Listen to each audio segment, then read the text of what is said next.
Shalom. Selamat pagi Bapak, Ibu, Saudara. Terima kasih telah bergabung bersama kami dalam renungan harian Jemaat GKJ Bandung. Bersama kita akan mendengarkan firman Tuhan dan merenungkannya.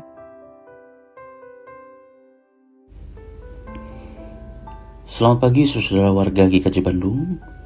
Pada pagi hari ini 20 Juli 2023, kembali kita bersama-sama di dalam renungan harian Jemaat GKJ Bandung. Sebelum kita membaca firman Tuhan dan merenungkannya, marilah kita satu di dalam doa.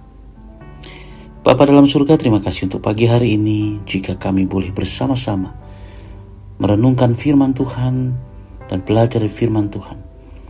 Kiranya Roh Kudus menuntun kami agar kami mengerti, dan biarkanlah kami boleh diubahkan seturut kehendak Tuhan. Terima kasih Tuhan, dalam nama Tuhan Yesus kami berdoa. Amin. Saudara sekalian, pada pagi ini renungan kita dibacakan dari surat Filipi pasal 3 ayat yang ke-13b. Demikian firman Tuhan. Aku melupakan apa yang telah di belakangku dan mengarahkan diri kepada apa yang di depanku.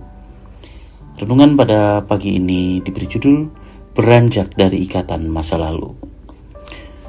Saudara-saudara yang terkasih dalam Tuhan Yesus, ada banyak orang seringkali hidup dalam kenangan masa lalu yang tidak habis-habisnya.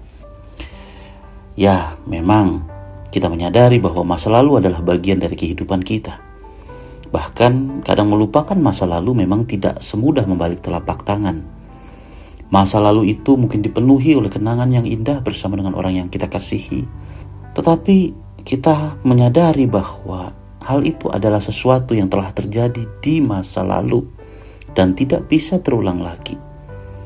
Bagi beberapa orang, bahkan persoalan dengan masa lalu seringkali menjadi sesuatu yang mengganjal dan menghalangi langkah di hari ini karena pengalaman-pengalaman traumatis atau pengalaman-pengalaman yang tidak menyenangkan di dalam masa lalunya. Ketika masa lalu itu ditandai oleh kegagalan dan luka hati, mungkin itu menimbulkan sesuatu yang terus membayangi kita di hari ini.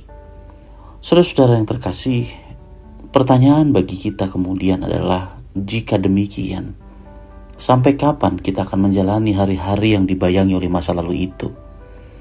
Masa lalu memang adalah sebuah pengalaman, dan dari pengalaman itu kita dapat belajar.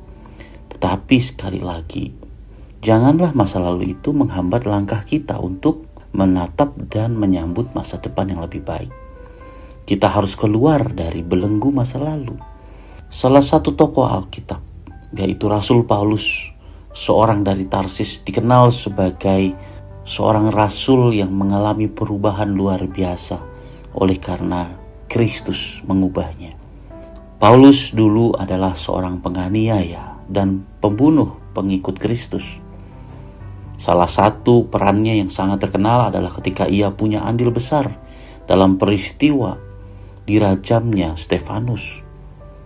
Namun ketika ia bertemu dengan Tuhan, ia mengalami kelahiran baru.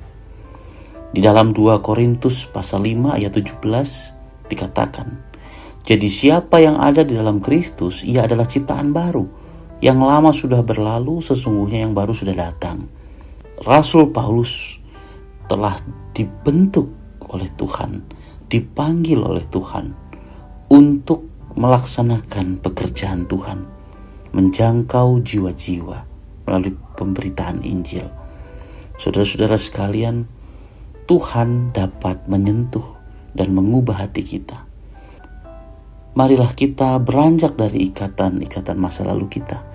Kita memohon kepada Tuhan agar Tuhan mengubah kita, mengubah hati kita, sehingga kita disiapkan untuk melangkah ke masa depan. Marilah kita mengarahkan diri kepada apa yang ada di depan kita. Tuhan memberkati kita semua. Amin.